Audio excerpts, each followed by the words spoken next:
baš tvrdoglava, Auguste.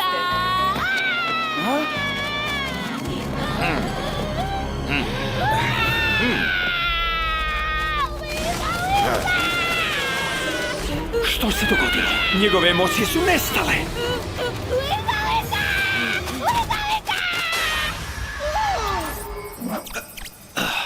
Nisam ovo imao na umu. Ali zašto ne? U krajnjem slučaju, što može biti emotivno snažnije od bebe koja ima divovski napad bijesa? Gigantitane, ja sam leptir noći. Leptinu?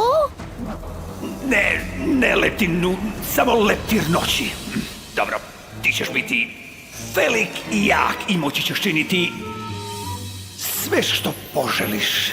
Ali za uzvrat mi duguješ Mirakuluse Bubamare i crnog mačka. Lizalica!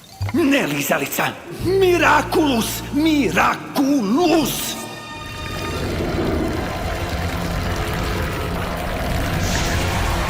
Moja bebica!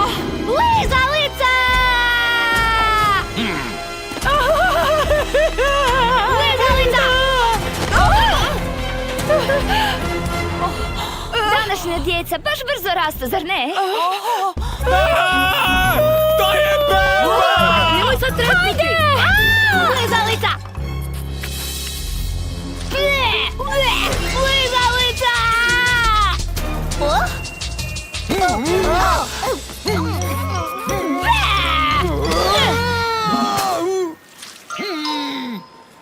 Auguste! Idite na sigurno, Bubamara i crni mačak će doći svakog trena i spasiti malog Augusta.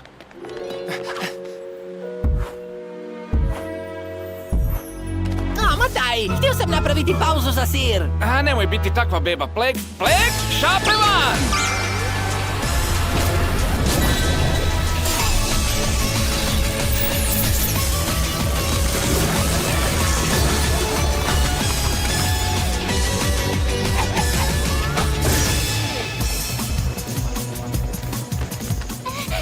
Cure, gdje je Lotus? Marinette, gdje je? Hej, pogledajte!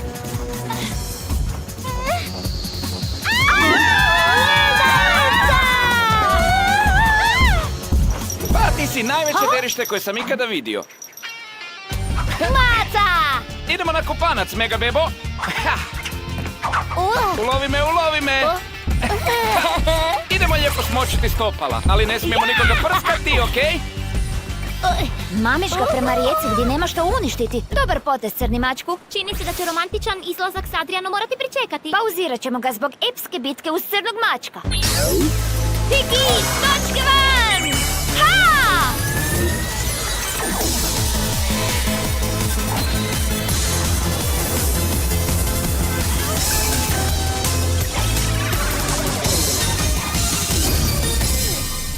Liza! Zdravo, macane. Vidim da ti baš i ne ide s djecom, zar ne? Ti se šališ? Upravo smo se igrali lovice.